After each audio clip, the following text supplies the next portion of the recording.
Patrick Sébastien. Bonjour cher ami. Même pas peur. On va Même parler pas peur. du nouveau bouquin de Patrick Sébastien. Ouais. À un moment dans le bouquin, tu dis « Ah, ça me faisait du bien quand je savais qu'il y avait des dizaines de millions de téléspectateurs qui me regardaient sur TV5 Monde. Oui, c'est vrai. Ça me manque de voir ma gueule, tu Ouais, dis. non, ça me manque pas tant que ça. Non, mais c'est vrai, j'en parle parce que le dernier plus grand cabaret du monde qu'on a fait sur TV5, il a dû faire 75 millions de personnes. Non, j'en parlais parce que il m'arrivait souvent, le 31 décembre, de faire un petit café-théâtre qui est à côté de chez moi, de 100 places. Et c'était très marrant parce qu'on avait la télé en coulisses où on savait qu'il y avait des millions de personnes dans le monde qui nous regardaient et qu'on était devant 100 personnes, comme ça, pour le plaisir du spectacle. Oui, oui. Et alors ce livre, Même pas peur, on va en parler parce qu'il est, au fond, il est assez intime. Tu racontes ton enfance, tu racontes le bâtard que tu as été.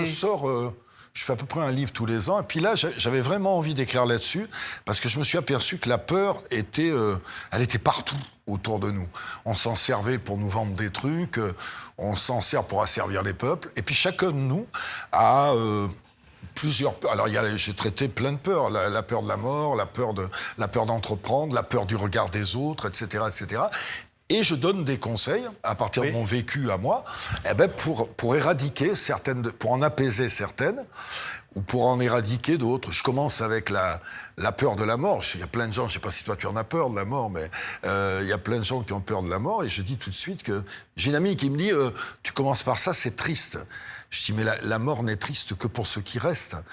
Celui qui part, on ne sait pas. Oui. Et la plupart des gens qui sont revenus d'une mort imminente te disent tous le grand tunnel blanc, la sensation de bien-être. Et donc je dis, si ça se trouve, la mort, c'est le plus beau jour de ta vie. Mais au fond, une révolte. Parce que quand je disais le bâtard à l'instant, c'est parce qu'on t'insultait dans ton enfance. Oui, mais ça, c'est loin, ça, tout ça. C'est le bâtard, tu te révoltais. J'ai appris à ne pas avoir peur de ce jugement. Ça, c'est la peur du regard des autres. Un jour, sous la table d'un mariage, t'as entendu des femmes qui disaient le bâtard, tu es sorti, tu as pris une fourchette, tu l'as planté. Ouais, j'ai planté. Ma mère, au lieu de me mettre des tartes à moi, elle allait mettre des tartes à la nana qui avait dit ça. Mais ça, c'était les villages d'avant, où la peur du regard des autres... Les fenêtres, les gens aux fenêtres. Ouais, j'ai fait un parallèle entre les petites vieilles qui étaient derrière les fenêtres, tu sais, et les réseaux sociaux, parce que c'était nos réseaux sociaux de l'époque. Mais l'avantage, c'était mieux avant, c'est que ça dépassait pas les limites du village. Les vieilles, c'était les réseaux sociaux. C'est-à-dire qu'elles espionnaient celui qui était cocu, celui qui était ça, et elles allaient faire leur message. Et aujourd'hui, c'est devenu... Ça prend des proportions incroyables. C'est-à-dire que la moindre phrase de travers, le moindre truc, tu peux te retrouver condamné par le monde entier, sans savoir ni l'avant ni l'après. Et c'est en ça que il y a une vraie peur pour plein de gens. Regarde, c'est dans l'actualité, mais regarde encore cette gamine là qui s'est suicidée parce que sur les réseaux sociaux, on disait du mal d'elle. Ouais. Donc tu arrives à en avoir peur de ces agressions-là. Et donc, j'essaie d'analyser tout ça et d'expliquer aux gens qu'il faut pas tomber dans cette peur. Enfin, il faut lutter contre cette peur-là. Oui, mais la peur de la mort. Tu parles beaucoup, évidemment, de ton fils. J'en parle. Tu parles des circonstances dans lesquelles ça a eu lieu. Tu as voulu exorciser, au fond. Oui, exorciser la peur, oui, parce que je parle dans le livre d'une fille, d'un ami, qui était à côté du Bataclan le soir du massacre, et qui est dans un bar à côté, et qui, elle a vu passer des gens et tout ça, et elle a eu peur, ce qui est tout à fait normal, et elle s'est enfuie. Et en fait, elle a regretté, ça l'a très perturbée, de ne pas avoir eu le courage de rester. Donc depuis, elle a eu beaucoup de problèmes psychiatriques, parce qu'elle a une culpabilité par rapport à ça. Et je discutais avec son père, qui me disait la solution serait qu'elle revienne sur les lieux, que la peur, il faut l'attaquer en face. Tu parles de mon fils. Moi, quand j'ai appris la nouvelle de la mort de mon fils, j'étais dans un hôtel de Montpellier. Tout le monde, le soir même, m'a dit « Va-t'en de cet hôtel ». Tu vois. Au contraire, je suis revenu dormir dans cette chambre pour affronter la peur en face et lui faire voir qu'elle ne m'aura pas. Ouais. Voilà. Oui. Alors donc, c'est des petits conseils que je donne pour éradiquer ces peurs, pour fuir ces peurs, pour l'affronter en face, se battre avec elle, etc. Mais quand tu parlais du Bataclan à l'instant, ce fameux 13 novembre, ouais. Tu devais inaugurer les illuminations sur les Champs-Élysées juste avant. C'est quand même... justement, je pense que s'il y a une journée où ce qu'avait dit Jiquel, tu sais, dans le journal La France a peur, s'il y avait une journée qui illustre le plus ça, c'est cette journée-là. Moi, j'étais l'après-midi... j'ai eu une appréhension, je te cache pas, parce que c'était tendu depuis Charlie Hebdo, tout ça c'était quand même tendu. Je devais, j'y suis allé d'ailleurs inaugurer le marché de Noël, et on devait remonter les Champs-Élysées avec Kenji, avec la maire de Paris, avec Hidalgo à mon bras, je me rappelle. Et au moment d'y aller, j'ai dit à ma femme, putain, je le sens pas ce truc, s'il y a des mecs qui veulent tirer dans le tas, ça peut faire un carton parfait. Il s'est rien passé, mais hélas...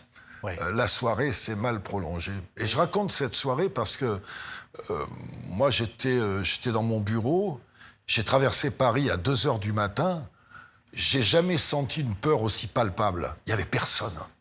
Je suis rentré chez moi de boulevard Malesherbes à Boulogne, il n'y avait personne dans les rues. Donc, ce que j'explique, c'est que les terroristes, non seulement ils sèment la peur, mais elle est à retardement, c'est-à-dire que cette angoisse continue. Ouais. Et c'est ce qui explique ce que j'explique après. Au-delà de l'évidence, l'œuvre des terroristes, c'est de te faire peur. Ouais. Et quand toutes les infos, les reconstitutions, les machins, etc., ça entretient cette peur-là. Oui. Et le lendemain, il y a ton émission The Fiesta qui est passée sur France 2. Ce jour-là, le lendemain du 13 novembre.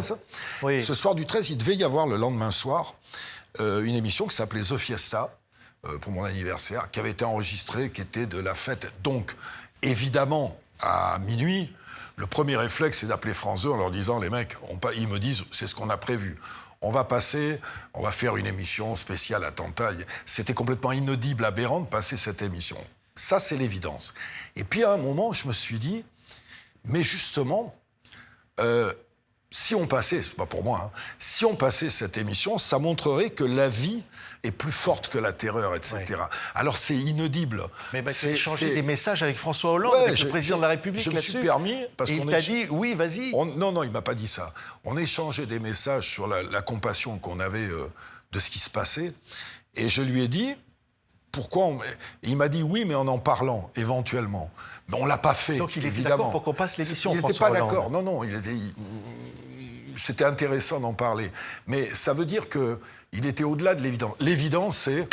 On montre les cadavres, évidemment que c'est l'évidence. Mais quelque part, quand on fait ça, on prolonge la terreur qu'ont voulu semer les terroristes. On la prolonge. Oui. Je fais un parallèle, mais toute proportion gardée. Je dis, parce que le fait de montrer cette émission, ça aurait été complètement inaudible, ça aurait été indécent, tout ce que tu veux. Mais on aurait montré que la vie était plus forte que la terreur. Et je fais un parallèle, donc toute proportion gardée, avec Israël et la Palestine. Et je dis, la solution en Israël et en Palestine, c'est le pardon mutuel. C'est inaudible, c'est inenvisageable. Mais... s'il y avait eu le pardon mutuel il y a 20 ans, on aurait évité des milliers de morts. Oui. Donc c'est toutes ces évidences qui n'en sont pas. Mais c'est vrai que la peur, tu le dénonces aussi, est quelque chose qui est utilisé au fond par le pouvoir. Ça a été utilisé, c'est utilisé chaque jour par le pouvoir. C'est utilisé chaque jour par le pouvoir. La peur de perdre ce qu'on a, qui est entretenue. La peur, elle est partout, elle est dans les pubs. Dans les pubs, c'est un moyen de vente extraordinaire. On te fait peur, surtout sur la vieillesse, vous allez mourir, vous allez vieillir, vous allez tout ça, etc. Donc c'est un outil, et pour les politiques, c'est un outil en or.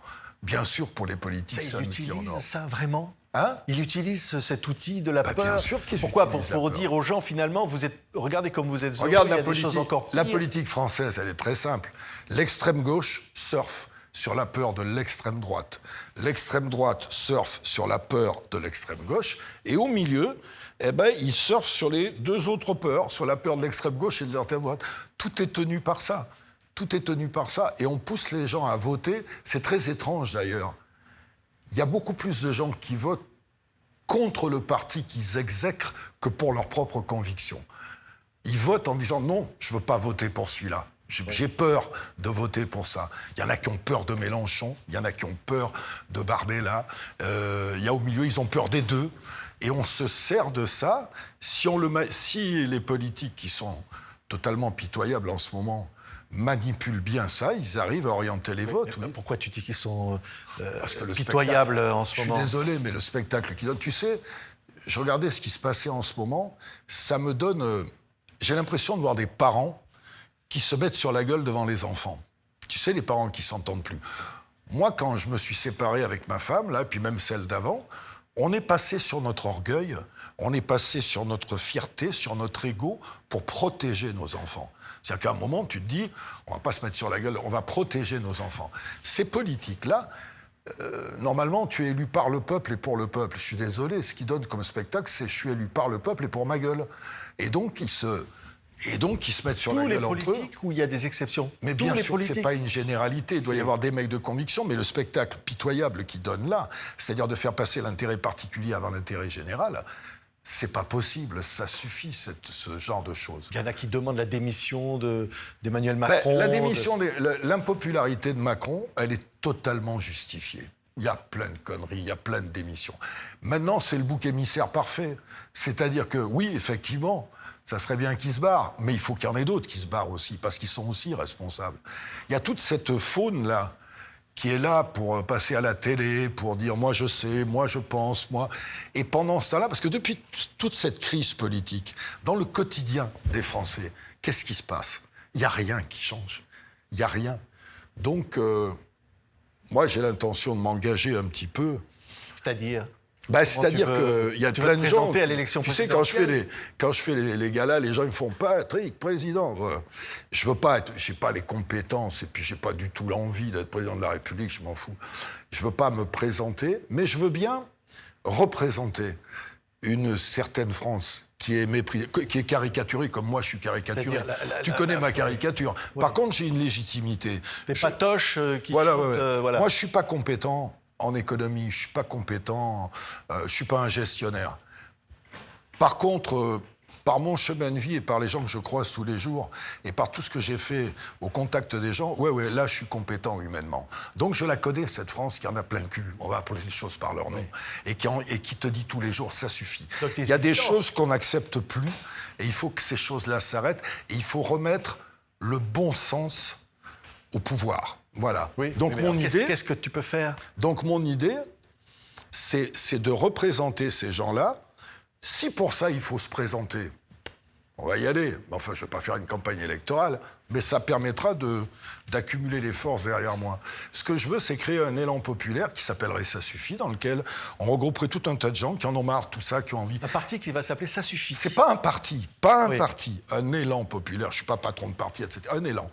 D'ailleurs, les gens, ils ont des sites, ils peuvent l'appeler Ça suffit. J'ai pas déposé le nom, allons-y. Mais l'important, c'est qu'on soit nombreux. Et ça suffit pas. Parce que c'est bien beau de dire ça suffit, mais il faut des propositions. Et moi, je fais partie des gens qui pensent que la petite infirmière peut avoir l'idée que n'aura pas le ministre de la Santé. Le petit agriculteur qui est au charbon, il peut avoir l'idée. Donc, que tout le monde amène... Moi, j'ai commencé, autour de moi, à prendre des propositions dans ce genre-là.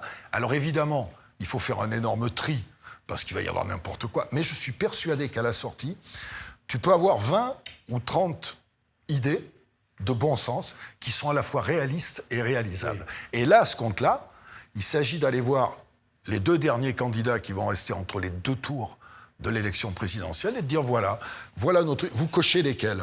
En échange de ça, on va voter pour vous. Alors, si on est 10 000, ça n'a aucun poids. Si on est 800 000, si on est 1 million, ça a du poids. J'appelle ça un chantage démocratique. Voilà. L'idée, c'est d'avoir ces propositions, d'être nombreux derrière et d'aller faire un chantage aux deux derniers candidats, pas de prendre leur place, hein, et de leur dire voilà. Alors les gens vont me dire, là les mecs sur les réseaux, ouais c'est des conneries, va faire tourner tes serviettes, connard, etc. Moi tous les oui mais qu'on va me dire, je leur réponds pourquoi pas. Pourquoi pas? J'ai 71 balais. J'ai pas envie de passer à la télé, je suis passé pendant 30 ans, la gloire, je m'en fous. Moi, je veux monter mon petit cabaret chez moi, j'ai pas besoin de poste, j'ai pas besoin d'être ministre. Mais tu vas prendre des coups. On a vu Coluche avant, que tu connaissais bien, Coluche. Je le sais, mais comme je te dis, j'ai 71 ans. Et comment ça s'appelle, mon bouquin? Oui, même pas peur. J'en ai pas peur. Ils me font pas peur. Moi, ma vie, elle est faite. Ma vie, elle est...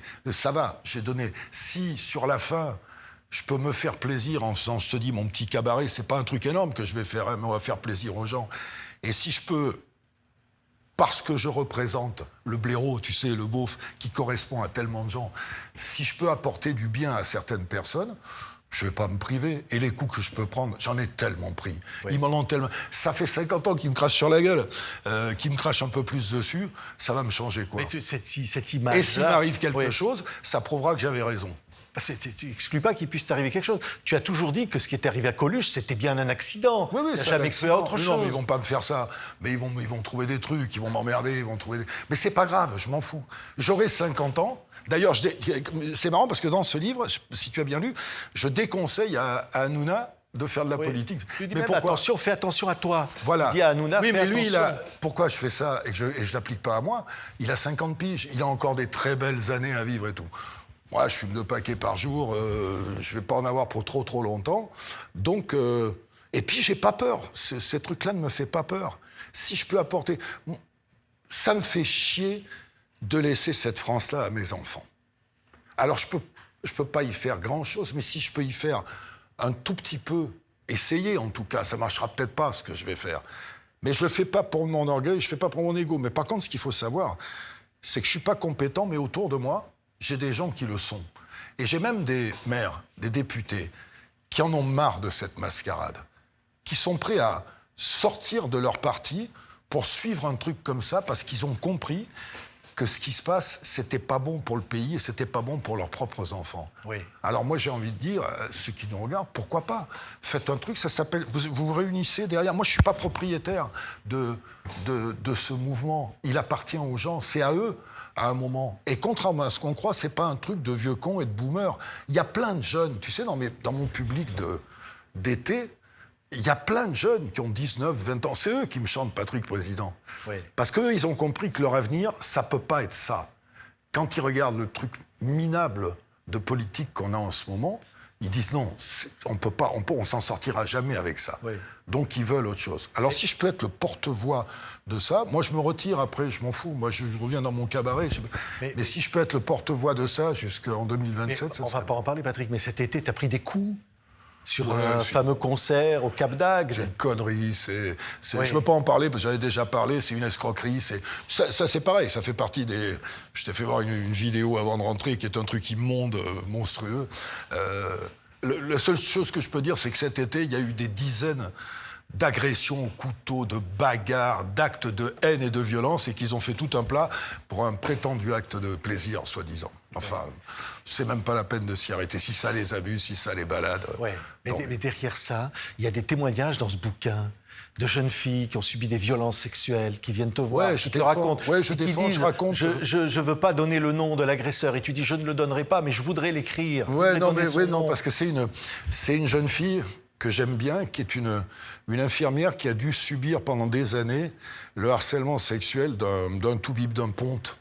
Et elle explique pourquoi elle a eu peur de le dénoncer, etc. et tout. Et je lui dis, si tu me donnes son nom, moi je le mets dans mon bouquin.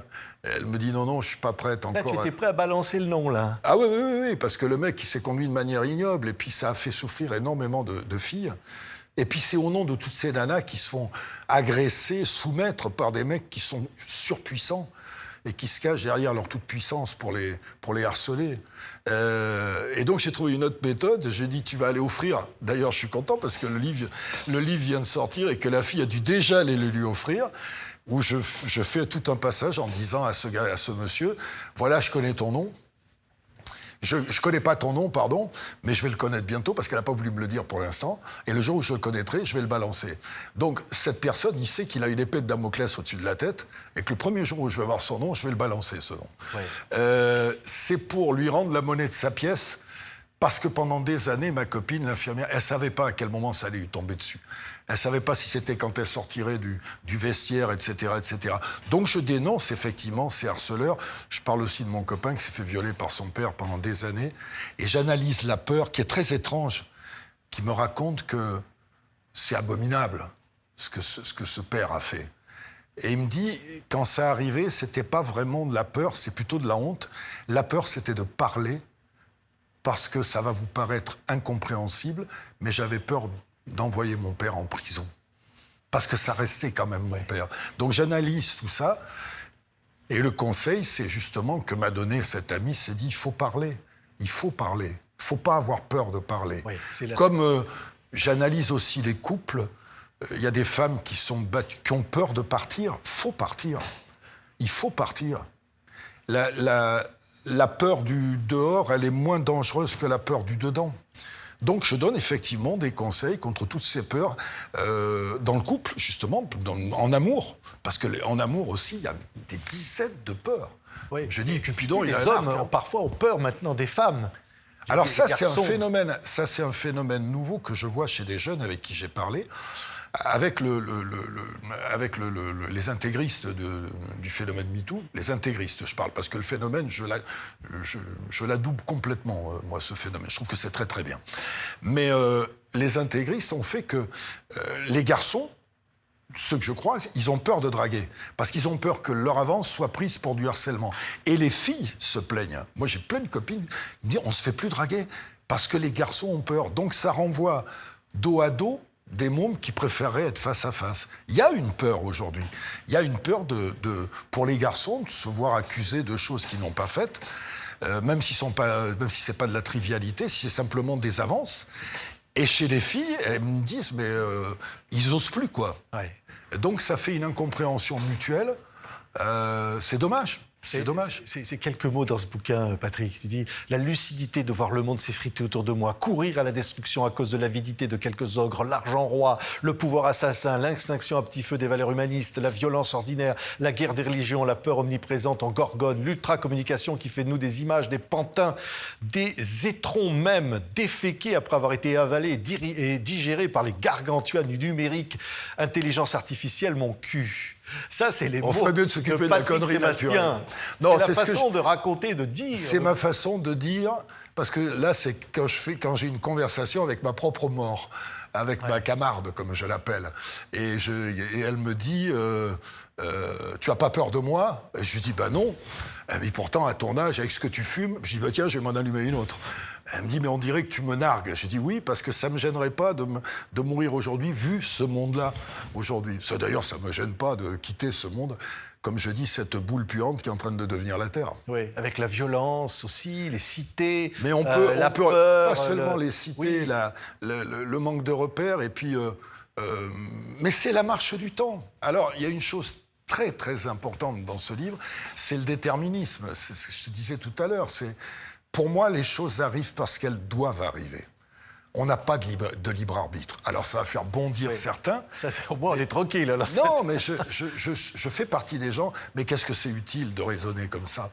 Parce qu'on ne se mine pas sur un drame, on ne se réjouit pas trop sur un succès.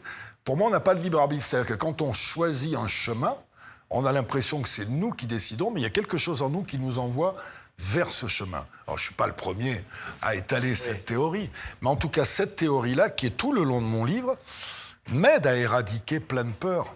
Oui, et puis la lucidité, parce que le mot était employé, mais c'est vrai, les faux culs, les chanteurs playboy qui se mettent un truc dans le pantalon. Il y a aussi l'humour dans le bouquin. Ça, c'est sur la peur du regard des autres. Oui.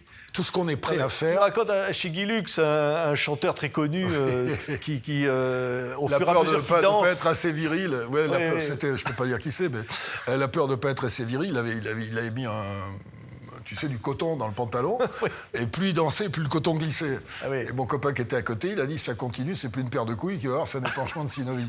C'est du vécu, ça. Mais ça, j'en parle dans la peur du regard des autres, qui fait que... on a peur du regard des autres et on élimine le regard sur soi. Je cite un pote à moi, que tu connais bien, c'est Jean-Luc Reichmann. Jean-Luc Reichmann, pendant des années, il a maquillé sa tache de vin, parce qu'on l'appelait la tache à l'époque. Et puis un jour, il a décidé d'assumer, de dire, voilà, ma tache... Et il est 10 fois mieux dans sa peau, il est 10 fois plus populaire depuis ça. Donc j'explique aux gens que la peur du regard des autres, il vaut mieux être en accord avec soi qu'avoir peur du regard des autres. Oui. Moi, je préfère... j'ai des pompes, c'est peut-être pas très élégant, mais je suis bien dedans. Tu sais, le nombre de sacrifices qu'on fait...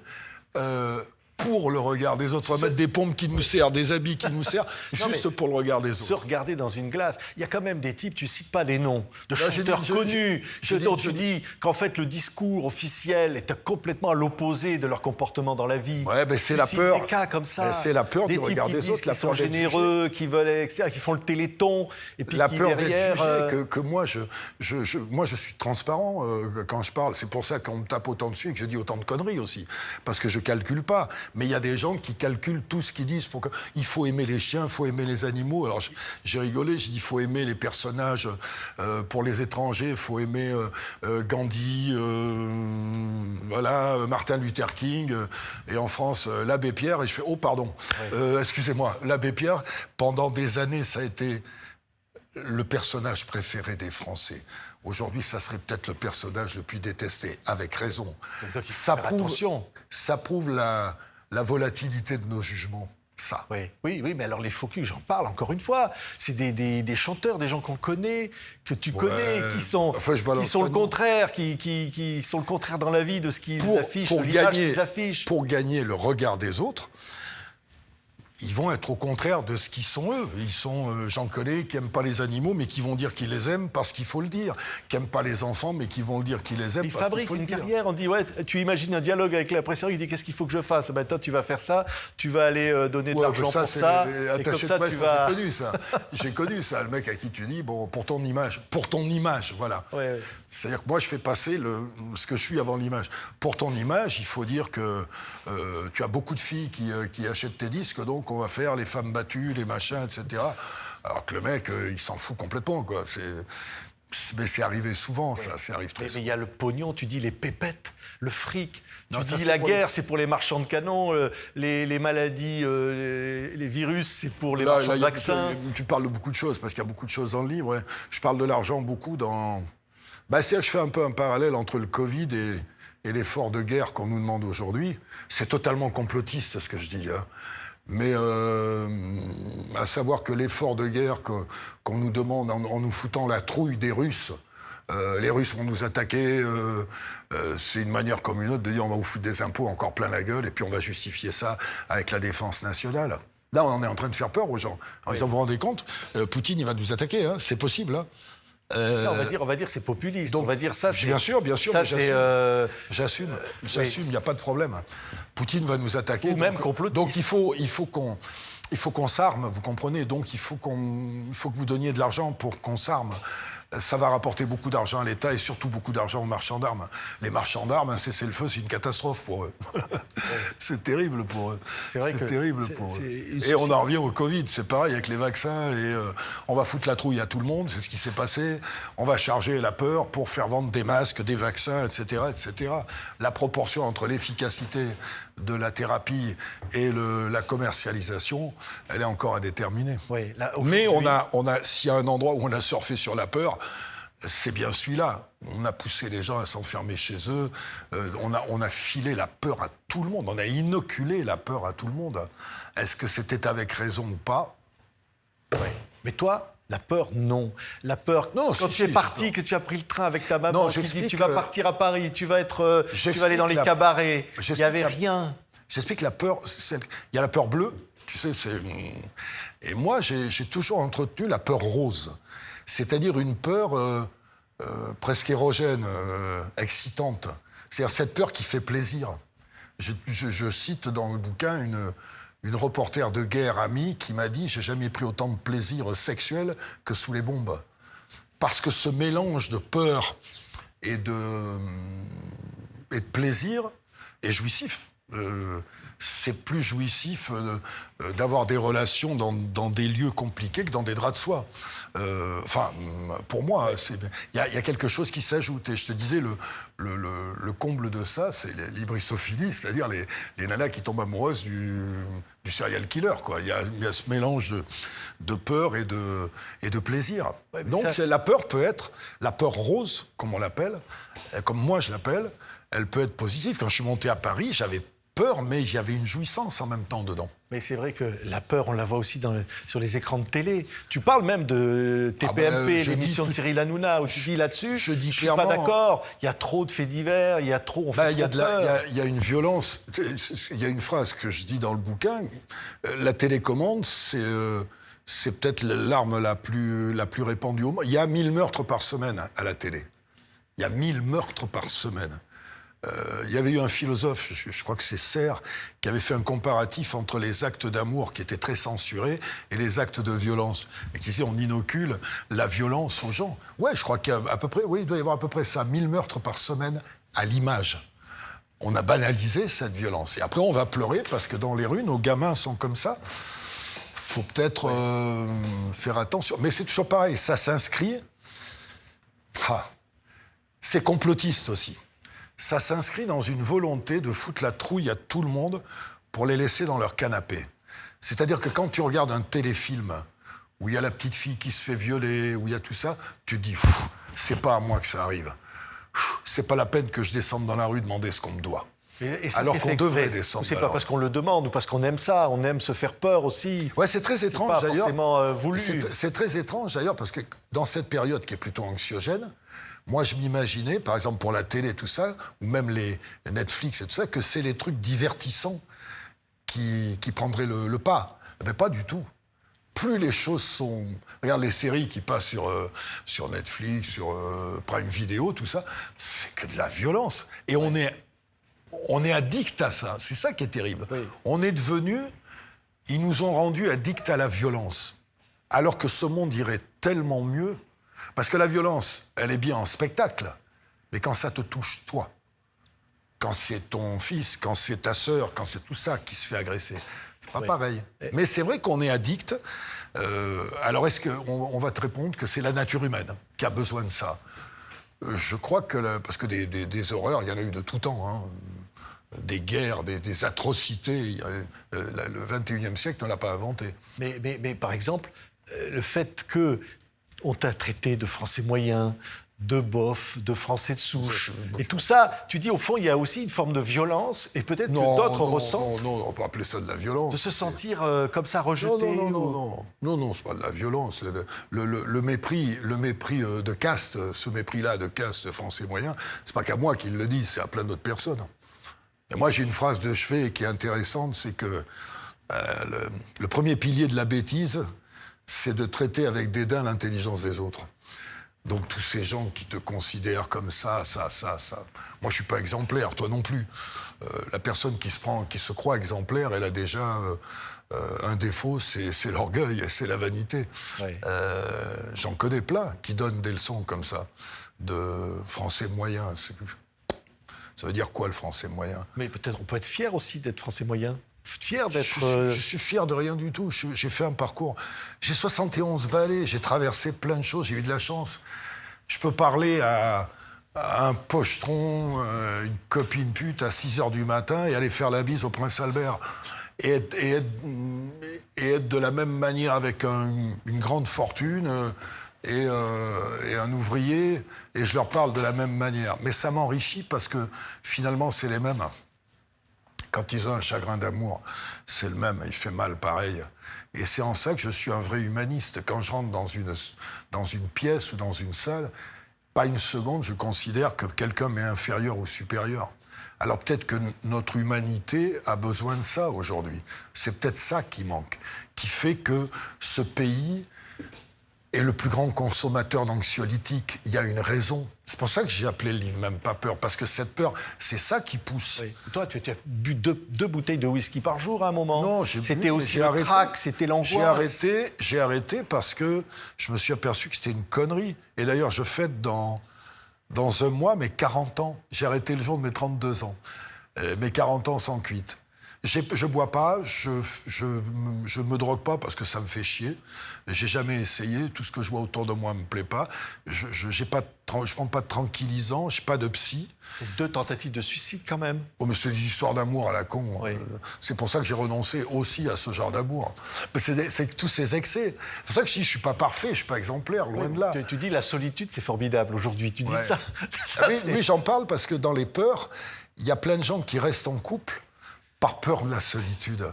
Il y a Lama qui avait fait une très belle chanson qui l'appelait « Seul tout seul » et où il disait dedans « Seul tout seul, pas plus que ceux qui sont cocus et qui se taisent pour ne pas couper en deux la table, l'armoire, les 2 chaises. » C'est très joli. Merveilleuse chanson de Serge Et Lama. je fais une ode à la solitude parce que moi, je suis seul. Je vis très bien tout seul. J'ai été en couple depuis l'âge de 16 ans. Je me suis séparé que depuis 4-5 ans avec Nala. Enfin, c'est une séparation, on n'est pas divorcés. Hein. On se voit tous les jours. J'ai encore mangé avec elle hier soir, avec ma fille. On est des amis, mais on a chacun notre vie, on a chacun notre espace. Et cette solitude-là, des fois, je me dis, mais pourquoi je ne l'ai pas fait plus tôt? Parce que je l'aime bien, cette solitude-là. Ouais. Moi, je l'aime bien, elle me plaît. Alors, il y en a pour qui elle est forcée, c'est de la solitude forcée. Moi, c'est une solitude choisie. Donc, je ne peux que l'aimer. Ouais. Et puis, je pense qu'on ne se retrouve pas assez souvent face à soi-même. Pour se faire des reproches, ça aide à la lucidité. Des fois, tu te fais des reproches à toi. Tu te dis, j'ai été trop trop loin, j'ai fait des conneries, j'ai dit des conneries, bien sûr, j'aurais pas dû. Puis j'en ai dit encore, bien sûr que j'en ai dit. Des fois, je ferais mieux de me taire, comme tout le monde d'ailleurs, je ne suis pas le seul, hein, comme tout le monde. Mais là, aujourd'hui, avec la sagesse, parce que si j'estime quand même avoir pris une sagesse là-dessus, moi je suis dans le pardon, je suis dans le recul, j'ai relativisé tout ça. Les M&M, ceux-là qui sont déjà sur leur ordi pour faire les commentaires sur cette émission, les M&M, c'est les mange-merdes, on les appelle comme ça, nous, qui sont déjà sur leur truc pour dire quel connard, quel machin et tout. Ça me touche plus depuis longtemps. C'est comme ça fait partie. Tu penses, je redisais, à ce jeune gamin qui prend le train pour monter à Paris, puis qui un jour, sous un chapiteau, le chapiteau s'écroule, t'as failli te prendre le chapiteau, tu serais mort. Tu serais mort déjà. Non, alors ça, c'est pour mourir expliquer. Sous un chapiteau, c'est quand même... mais ça, c'est pour expliquer. C'est un truc de clown, Une théorie que j'ai de me dire que chacun a sa mort personnelle, qui le suit partout depuis sa naissance. Ça veut dire, c'est un truc pour ne pas avoir peur de la mort, encore une fois. Pour moi, quand tu nais, tu as une mort qui est à toi, qui t'est attribuée, qui va te suivre tout le temps, et le moment où elle va te prendre est prédestiné. C'est-à-dire, tu dois mourir telle date. Donc, il ne faut pas en avoir peur, parce que tout le reste du temps, elle te sauve la vie. Ça veut dire que toutes les fois où je suis passé à travers, c'est ta camarde qui te dit non, c'est pas l'heure, c'est pas maintenant. L'heure prévue, c'est là. Et je dis pas que c'est vrai, mais quand tu raisonnes comme ça, t'as plus peur. Oui. Il y a un moment, tu cites un truc dans le bouquin. Moi, je fais un truc tu dis, Paul Prébois. Alors, Paul Prébois, ton copain... Je fais un truc tous les jours, toujours pour la mort, qui va vous faire marrer. Moi, j'allume une bougie tous les jours, parce que c'est peut-être l'anniversaire de ma mort. Toute l'année, on passe au moins une fois par l'anniversaire de sa mort. On ne sait pas quel jour. Peut-être demain, c'est peut-être après. Moi, j'allume une bougie pour dire à la mort, tiens, voilà, tu m'amuses. Mais là, je disais, Paul Prébois, ton copain, un jour, il va voir des orang-outans qui mangent des bananes. Ils ont l'air en pleine forme, je vais plus manger que des bananes. Ça, c'est pour... Et il va manger que des bananes à un moment. Ouais, ça, c'est quand je parle de toutes ces institutions qui sont censées nous protéger et qui, en fait, nous font peur aujourd'hui. Je parle de la police, je parle de la justice et de la médecine. La médecine fait peur à plein de gens aujourd'hui, parce que des fois, on n'est pas sûr du remède, on a peur des labos, on a peur de tout ça, donc on va... puis alors déjà, quand tu as tes analyses et tout, t'es mort de trouille. Et Paul, en fait, la peur de perdre la santé, il a vu des orang-outans qui bouffaient des bananes toute la journée. C'est vrai que... Et en rentrant, il m'a dit, je vais manger que des bananes. J'ai dit, mais Paul, tu es fou. Non. Ils mangent des bananes, ils sont en pleine forme. Il déborde de vie, donc ça va être bon pour moi. Mais moi, je suis pas sûr que le cancer que le cancer qu'il a développé derrière soit pas venu de ça. C'est pour expliquer les peurs, surtout dans le domaine de la maladie, qui déclenchent des maladies. Il y a des gens qui tombent malades de peur d'être malade. Oui. De plus en plus, parce qu'ils vont sur les réseaux regarder les trucs en ligne et ils sont persuadés d'avoir toutes les maladies du monde. Et c'est ça qui les rend malades. Je suis sûr qu'il y a des gens qui nous regardent, qui ont des problèmes neurologiques, digestifs, etc., qui ne sont dus qu'au psychique, qui ne sont dus qu'au fait qu'ils ont peur d'être malades. Oui, c'est incroyable parce que tu dis aussi Fernand Reynaud, très belle page sur Fernand Reynaud, humoriste merveilleux, très beau texte. C'était des textes sur la justice, tiens, on peut dire. Alors, Fernand Reynaud, j'en parle parce que c'était un humoriste que plein de gens d'aujourd'hui ne connaissent pas, mais qui était l'humoriste star des années 60. Et dans ses sketchs, il y avait des analyses sociétales extraordinaires. Il y a le sketch du douanier où il y avait une phrase contre le racisme qui était magnifique, où il disait « Je ne connais pas une seule race au monde où il y a une mère qui aime plus son fils que dans une autre race. Ouais. » À l'intérieur d'un sketch, ça, c'est merveilleux. Et le truc des citrouilles, ça c'est marrant parce que c'est un sketch où c'est un brave paysan qui fait pousser ses citrouilles et il s'aperçoit qu'on les lui vole la nuit. Donc il se planque et quand le voleur arrive, il le bastonne. Et c'est lui qui est amené au tribunal et qui est obligé de vendre ses citrouilles pour payer l'amende à son voleur.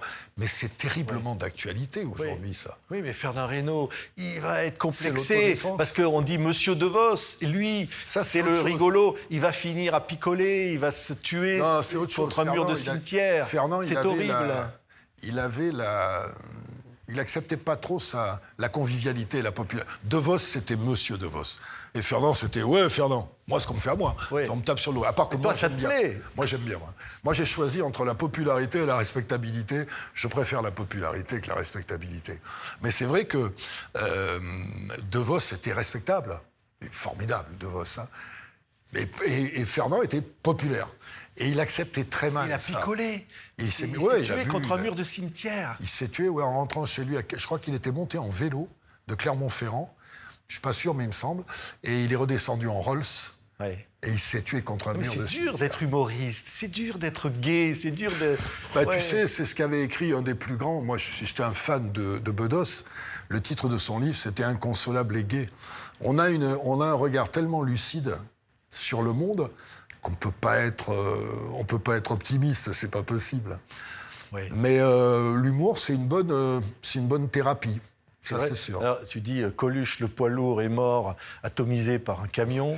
Tu dis le luron, Carrette, emporté par la maladie des gays. Des gays. Et moi, il ne faut pas que je meure d'une boîte de sardines avariées. Voilà. Tu dis, pourvu que je ne meure pas empoisonné par une boîte de sardines avariées. Non, c'est de la plaisanterie. Non, mais je me suis fait plaisir parce que je crois que le truc qui résume le plus le bouquin, c'est le poème de fin. Ouais. Si tu l'as, je peux te le lire d'ailleurs, hein, si tu veux. Parce que il y a un petit poème au début, puis à la fin, j'écris de derniers vers pour la route. Ouais. J'appelle ça le dernier vers pour la route. Ouais. Ça sera les derniers vers pour la route de cette émission. Avec qui résume à peu près Sébastien pour son livre Même pas peur. Si tu veux, tu vois, ce que j'écris, c'est 4 strophes. C'est « N'aie pas peur de la vie, n'aie pas peur de la mort, n'aie pas peur de rêver, de croire à des trésors. Fais confiance au destin, même quand il te blesse, la même main qui frappe peut faire une caresse. Loin des sentiers battus, n'aie pas peur d'être fou. C'est celui qui s'égare le plus sage de nous, qui défie les murailles, qui défie les puissants, sans la crainte du fouet, du mépris, des tourments. N'aie pas peur de l'orage et de ses coups de foudre. Une vie éclatante doit sentir la poudre. Si tu veux aller loin envers et contre tout, mieux vaut résister droit qu'avancer à genoux. La crainte tant de fois t'a fait baisser les bras, empêcher d'être libre, empêcher d'être toi. Alors encore un vers, le dernier pour la route. Le plus fort, c'est celui qui jamais ne redoute. Voilà, je trouve que ça résume bien ce que j'ai voulu expliquer dans le livre, des peurs qu'il ne faut pas avoir. Ne pas avoir peur d'être différent, comme je le suis. Tu ramasses des coups partout, t'es jugé. Oui, ça va continuer, ça, tu vas t'en prendre, hein. Parce que si en plus tu te présentes à l'élection présidentielle, tu vas avoir droit à des émissions spéciales à la télévision. Je ne me présente pas vraiment. Je veux représenter, sérieusement, je veux représenter. Je ne veux pas dire aux gens de voter pour moi, je t'ai dit, je veux les aider à voter pour eux, si c'est possible. Et puis si ça se trouve, je vais abandonner en route, peut-être, je ne sais pas. Ça va dépendre d'eux, mais si je peux faire... Tu sais, j'ai passé toute ma vie à essayer de faire du bien aux gens. Je me lève le matin, il y a des mecs qui se lèvent le matin, tous ceux qui sont sur les réseaux, là, les poubelles, là, en disant de qui je vais pouvoir dire du mal. Ouais. Ah, plein de journalistes comme ça. Ah, Moi, je me lève le matin en me disant à qui je vais pouvoir faire du bien. Et je trouve toujours un truc, un petit coup de téléphone, un truc pour pouvoir faire... Alors, je suis pas exemplaire, je suis bourré de défauts, je suis un gros connard par moments, ça m'arrive, comme tout le monde. Et je les représente, ceux-là. Oui. Mais on ne te fera pas taire. Ça, c'est une donnée. Personne ne te fera taire. Bah si, quand ça va s'arrêter, ils vont me faire taire. Mais je vais parler que pour moi aussi. Parce que là, ce qu'on dit, là, ça n'a pas beaucoup de portée, ça n'a pas beaucoup d'importance. Il y a tellement de flots de paroles dans tous les sens. Il y a des gens qui parlent beaucoup mieux que moi et beaucoup plus intelligemment que moi. Tant que je peux exprimer ça... Mais c'est mon vieux copain Frédéric Dard qui disait qu'on n'aurait pas dû donner la parole aux hommes, ça pourrit tout, quoi.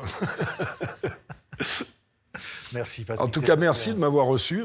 Même pas peur. Ça me fait plaisir. Et moi, j'espère que ça fera du bien à ceux qui vivent avec la peur, parce qu'il y en a beaucoup, beaucoup plus qu'on croit. Beaucoup plus qu'on croit.